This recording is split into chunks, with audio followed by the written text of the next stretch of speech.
Hello students, now we are going to discuss the topic lines and angles. Lines और angles के बारे में बात करेंगे.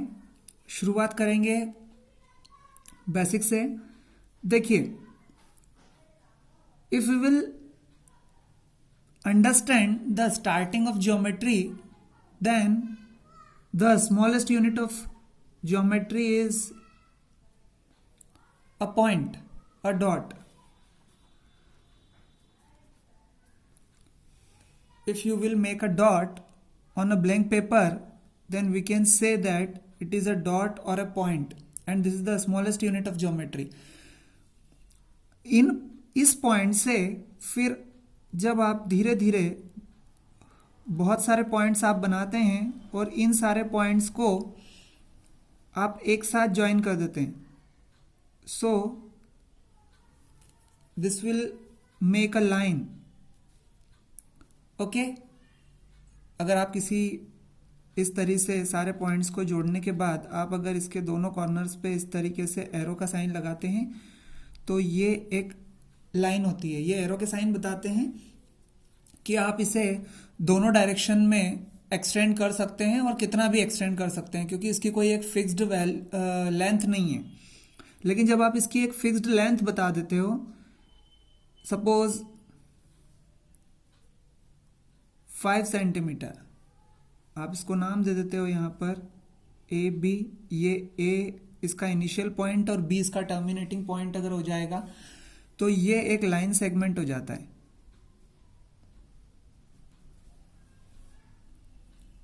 मतलब पॉइंट से बनी लाइन, और लाइन को अगर हमने एक फिक्स्ड लेंथ दे दी तो वो हो गया लाइन सेगमेंट.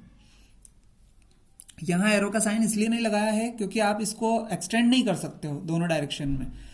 ये ए पर यहां पर अगर इस तरफ से देखा जाए तो ए पर टर्मिनेट हो रही है और इस तरफ से देखा जाए तो बी पर टर्मिनेट हो रही है. तो इसका एक पॉइंट इनिशियल पॉइंट और एक टर्मिनेटिंग पॉइंट हो जाएगा. 5 सेंटीमीटर इसकी लेंथ हो जाएगी.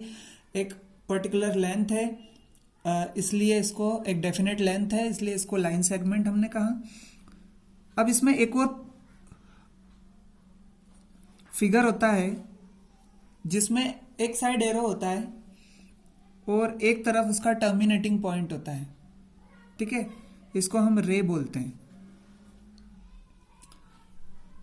आप इसको कुछ भी कह सकते हैं, आप इसको इनिशियल पॉइंट कह सकते हैं, आप इसको टर्मिनेटिंग पॉइंट कह सकते हैं, बट दूसरी तरफ से आप इसको कितना भी एक्सटेंड कर सकते हैं. ठीक है, जैसे इसका अगर आप एग्जाम्पल समझें तो प्रैक्टिकल एग्जाम्पल में आप इस टॉर्च ले सकते हैं, क्योंकि जो टॉर्च होती है उसमें टॉर्च में जब आप इस तरफ से जब आप इसे ऑन करते हैं, स्विच ऑन करते हैं, तो यहां से लाइट एमिट हो रही है और वो इस तरफ उसकी इंटेंसिटी के हिसाब से कितनी लंबी डिस्टेंस तक जाएगी, बट इस तरफ उसके अपोजिट डायरेक्शन में उसमें कोई लाइट नहीं होता है. इसलिए ये उसका एक टर्मिनेटिंग पॉइंट हो गया और यहां से फिर अब इस डायरेक्शन में वो लाइट एमिट कर रही है, इसलिए ये एक रे का एग्जाम्पल हो गया. अब इस तरीके से आप देखिए कि आपने 2 रे ली हैं और वो दोनों रे का एक ही कॉमन पॉइंट है. तो जब ये 2 रे एक कॉमन पॉइंट से जुड़ी हुई रहती हैं तो इनकी जो ये इस तरीके से सेंटर पॉइंट पर जो डिस्टेंस होती है उसे हम एंगल कहते हैं. यहां कॉमन पॉइंट पर सेंटर पर, क्योंकि इनिशियल लेवल पे ये दोनों रे एक दूसरे को ओवरलैप करेंगी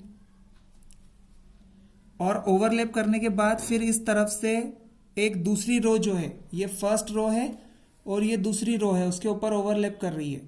जब पहली जो रे है उसको वहीं पर स्टैटिक रखते हुए जो दूसरी रे है वो जब इस तरीके से यहां पर एक कॉमन पॉइंट से इस तरफ से मूव करेगी तो यहां से एंगल 0 डिग्री से बढ़ना शुरू होगा. तो इस तरीके से अलग अलग एंगल्स यहां पर बनेंगे. जैसे फॉर एग्जांपल ये एक एंगल होगा, फिर और ज़्यादा डिस्टेंस हो जाएगी, एंगुलर डिस्टेंस, एंगल बढ़ जाएगा, फिर और ज़्यादा एंगल बढ़ जाएगा.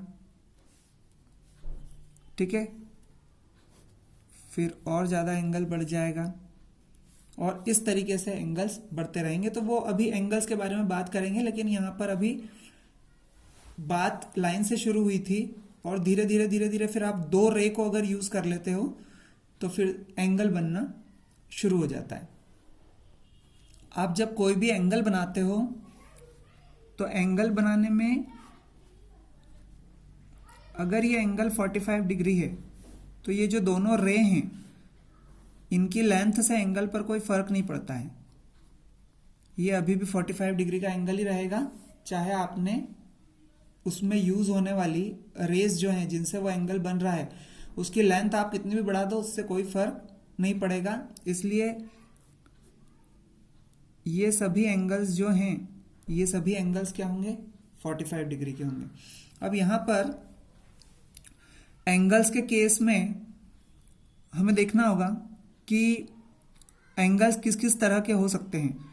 तो आप ध्यान दीजिए कि 90 डिग्री से कम वाले जितने भी एंगल्स होंगे जिनका मेजरमेंट 0 डिग्री से लेकर 89 डिग्री तक होगा, 90 से कम, वो सभी एक्यूट एंगल्स होते हैं। फिर 90 डिग्री का जो एंगल होता है वो होता है राइट एंगल।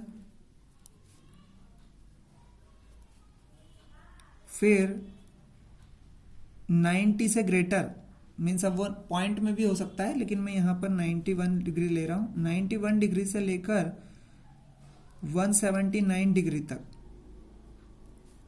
वो सभी होते हैं ऑब्ट्यूज एंगल।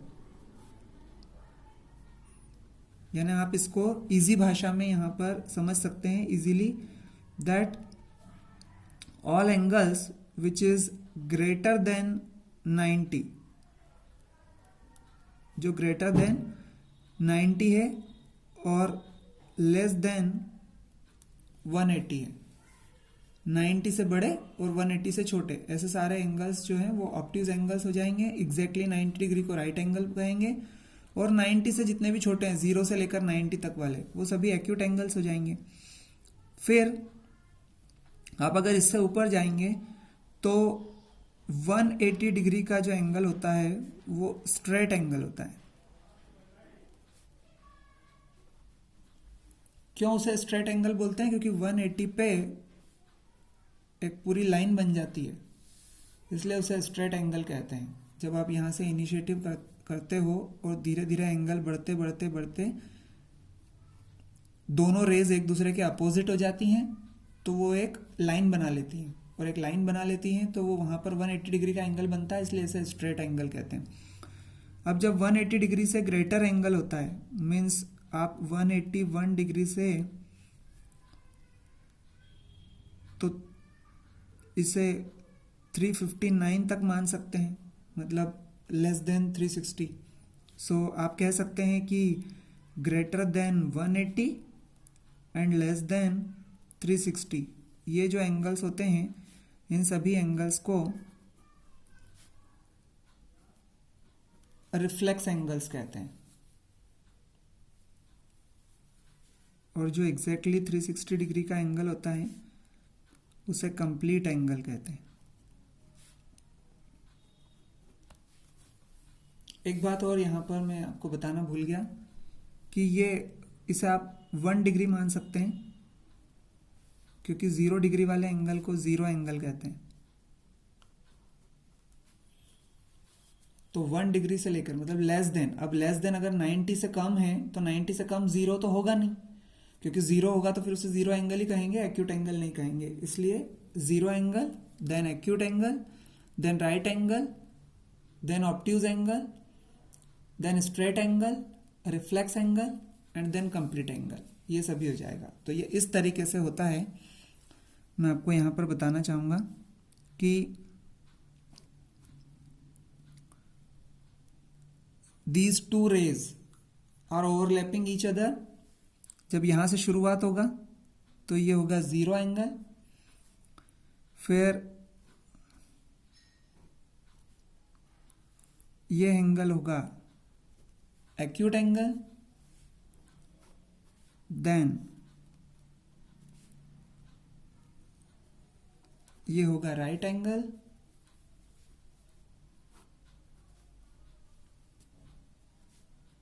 देन ये होगा ऑब्ट्यूज एंगल,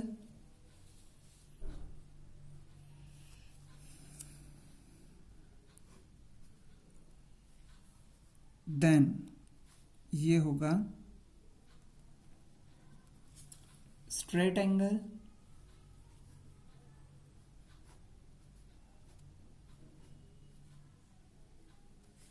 ये पूरा स्ट्रेट से भी 180 से भी बढ़ जाएगा, तो यहां से यहां तक का ये जो पूरा एंगल होता है it is called reflex angle. और जब ये कंप्लीट होके फिर से लाइन एक दूसरे पर आ जाती है, बट क्योंकि यहाँ पर तो अभी एंगल की शुरुआत ही नहीं हुई थी इसलिए जीरो एंगल, लेकिन जब ये लाइन पूरी घूमकर और ये जो रे है ये फिर से इस रे पर ओवरलैप हो जाती है, यानी कंडीशन इसके बाद इन सारे एंगल्स बनने के बाद फिर से वापस एंगल पूरा एंगल बनाकर और फिर से लाइन इसी को ओवरलैप कर जाती है, तो इस पूरे एंगल को कंप्लीट एंगल कहते हैं। नाउ अब आप देखिए type of lines.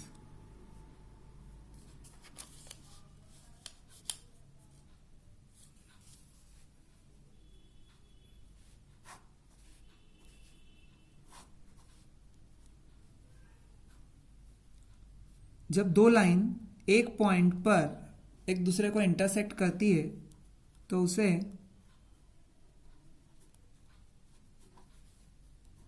Intersecting lines कहते हैं। एक पॉइंट पर, क्योंकि कोई भी दो लाइन एक दूसरे को एक से ज़्यादा पॉइंट पर इंटरसेक्ट नहीं कर सकती, या तो वो एक पॉइंट पर इंटरसेक्ट करेगी और या फिर वो ओवरलैप करेगी।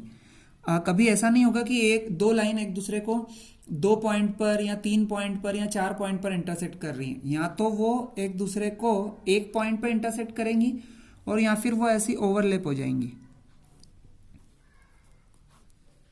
ठीक है, तो ओवरलैप होने पर वो फिर हर पॉइंट पर एक दूसरे को टच करेगी, बट यहाँ पर हम ओवरलैप की बात अगर नहीं कर रहे हैं, हम इंटरसेक्टिंग लाइंस की बात कर रहे हैं, तो वो सिर्फ इस एक ही पॉइंट पर इंटरसेक्ट करेंगी। और जब एक पॉइंट पर इंटरसेक्ट करेंगी तो यहाँ पर ये जो एंगल्स होते हैं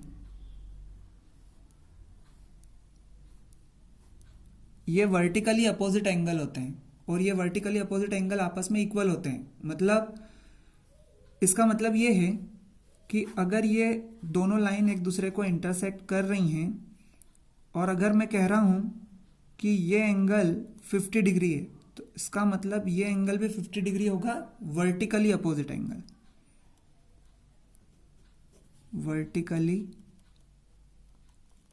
अपोजिट एंगल्स, तो ये आपस में इक्वल होते हैं।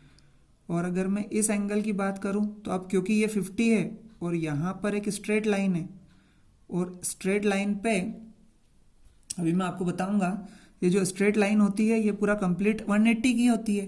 तो 180 की होती है, तो अगर ये 50 है तो ये क्या होगा 130, तो इसके अपोजिट भी ये एंगल क्या हो जाएगा 130 डिग्री हो जाएगा। तो वर्टिकली अपोजिट एंगल आपस में इक्वल होते हैं। और इससे पहले मैं बता दूं कि अगर हम लाइंस एंड एंगल्स की बात कर रहे हैं तो हम जो क्वेश्चंस करेंगे उसमें जैसे ये लाइन है और ये एक और लाइन है और ये इंटरसेक्टिंग लाइन का ही एक पार्ट है, ये लाइन यहाँ पे आगे नहीं बढ़ाते हुए उसको यहीं टर्मिनेट कर दिया है, तो यहाँ पर ये दो एंगल बन रहे हैं। तो ये जो दोनों एक लाइन पर इस तरीके से एक रे अगर यहाँ पर बीच में किसी पॉइंट पर अगर मिलती है तो इनको लीनियर पेयर कहा जाता है। और ये लीनियर पेयर जो होता है इसका सम जो होता है, जैसे अगर मैं इसे एंगल 1 और इसे एंगल 2 अगर नाम दे दूं, तो angle 1 plus angle 2 is equal to 180 degree होता है, क्योंकि ये एक स्ट्रेट लाइन पर बन रहा है और स्ट्रेट लाइन का एंगल स्ट्रेट एंगल होता है जो कि 180 होता है। सो इसे हम लीनियर पेयर कहेंगे, इसे हम वर्टिकली अपोजिट एंगल कहेंगे।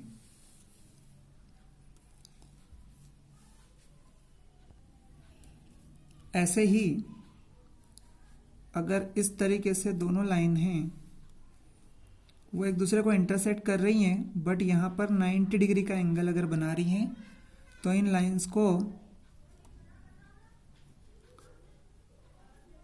परपेंडिकुलर लाइंस कहा जाता है। परपेंडिकुलर से आप समझ सकते हैं कि जो एक दूसरे के साथ 90 डिग्री का एंगल बनाए, ऐसी लाइंस को परपेंडिकुलर लाइंस कहते हैं। और दो लाइंस हैं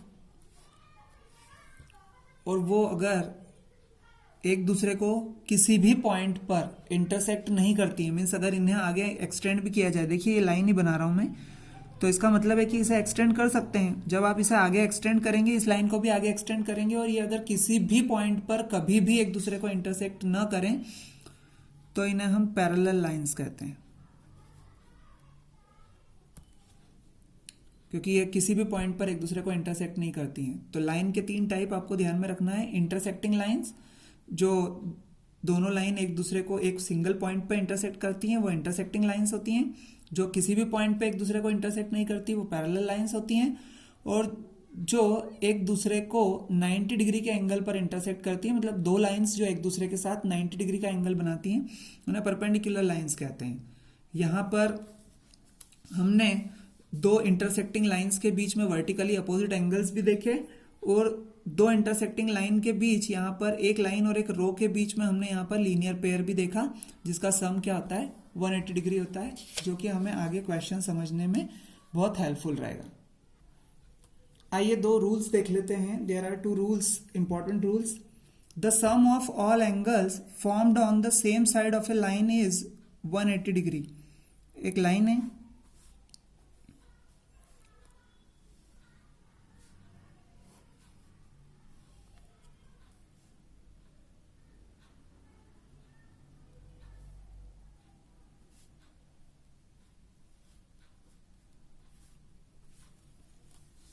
ओके एक लाइन है जिस पर ये 3 रे हैं, हम इन्हें चाहे तो नाम भी दे सकते हैं, O, A, B, C, D, E. So O C, O D and O E are 3 rays, and that OA and OB also rays, but these two OA and OB are making a straight line, making a straight line. So यहाँ पर ये जो 1, 2, 3 और 4 angle बन रही है, ये पूरी एक लाइन के एक ही साइड पर बन रहे हैं। तो किसी भी लाइन के एक ही साइड बनने वाले सारे एंगल्स का जो सम होता है वो 180 डिग्री होता है, क्योंकि ये पूरा एक स्ट्रेट एंगल है, तो इनका सबका सम क्या हो जाएगा, 180 हो जाएगा।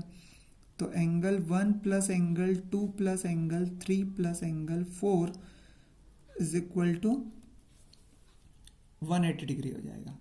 आप इसको इस नोटेशन के फॉर्म में भी लिख सकते हैं, आपको बुक्स में यही फॉर्म मिलेगा। आप यहां लिख सकते हैं angle AOC plus angle COD plus angle DOE plus angle EOB is equal to 180 degree. आप ऐसा भी लिख सकते हैं। अब सेकेंड पॉइंट जो है, important point, the sum of all angles around a point is 360 degree. एक पॉइंट के आसपास जितने भी एंगल बनते हैं उन सबका सम कितना होता है, 360 होता है। कैसे, देखिए ये एक पॉइंट है,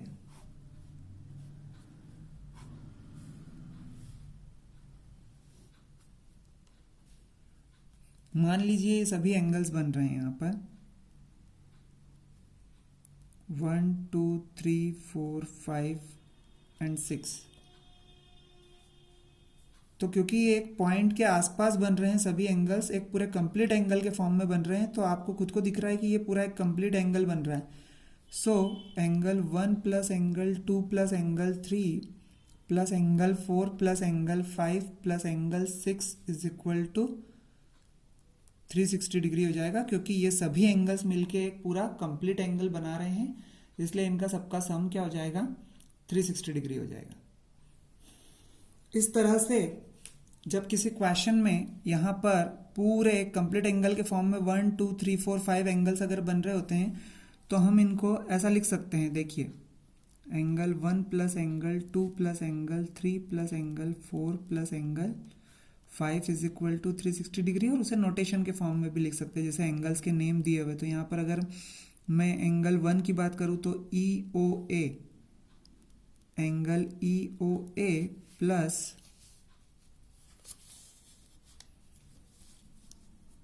angle A O B, angle A O B plus angle B O सी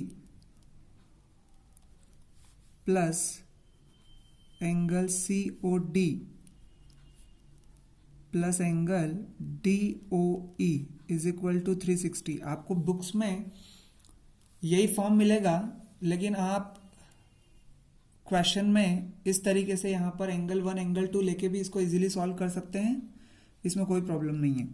बस आपको ये या तो डायग्राम के थ्रू या फिर पहले से कुछ मेंशन करना होगा कि आपने किसको एंगल 1 किसको एंगल 2 कंसीडर किया है। अगर आप फिगर बना रहे हैं क्वेश्चन में और फिगर बना के आप अगर 1 2 3 4 5 इस तरीके से लिख रहे हैं तो फिर कोई प्रॉब्लम नहीं है, क्योंकि एग्जामिनर को ये समझ में आना चाहिए कि आपने किस एंगल को क्या नाम दिया है। आप इस पूरे ए ओ ई को या ई ओ ए को लिखने की बजाय आप एंगल 1 भी लिखिए, लेकिन पहले मेंशन कर दीजिए कि आपने उसे एंगल 1 लिया है। या तो फिगर के थ्रू मेंशन कर दीजिए, और या फिर आप किसी क्वेश्चन में ऐसे लिख सकते हैं क्वेश्चन के पहले, let angle A O E is equal to angle 1, and then आप यूज कर सकते हैं। सबसे अच्छी बात है कि आप फिगर बना लीजिए और फिगर में मेंशन कर दीजिए, तो वो थोड़ा उससे क्वेश्चन भी थोड़ा अच्छे से हो पाता है। अब यहाँ पर आपको ध्यान देने वाली बात है कि आप इस क्वेश्चन में पूरा एक कंप्लीट एंगल तो बन रहा है 360 का, बट यहाँ पर देखिए ये एक स्ट्रेट लाइन है और ये ऊपर एंगल 3 और 4 जो है वो लीनियर पेयर बना रहे हैं। तो क्योंकि ये लीनियर पेयर है इसलिए आप लिख सकते हैं यहाँ पर angle 3 plus angle 4 is equal to 180 separate, अगर किसी क्वेश्चन में आपको ज़रूरत है तो। और यहाँ पर ये भी क्या बन रहा है, एक पूरा स्ट्रेट लाइन के ऊपर बनने वाले सारे एंगल्स जो हमने अभी पहला रूल पढ़ा, तो angle 1 plus angle 2 plus angle 5 is equal to क्या हो जाएगा, 180 डिग्री हो जाएगा।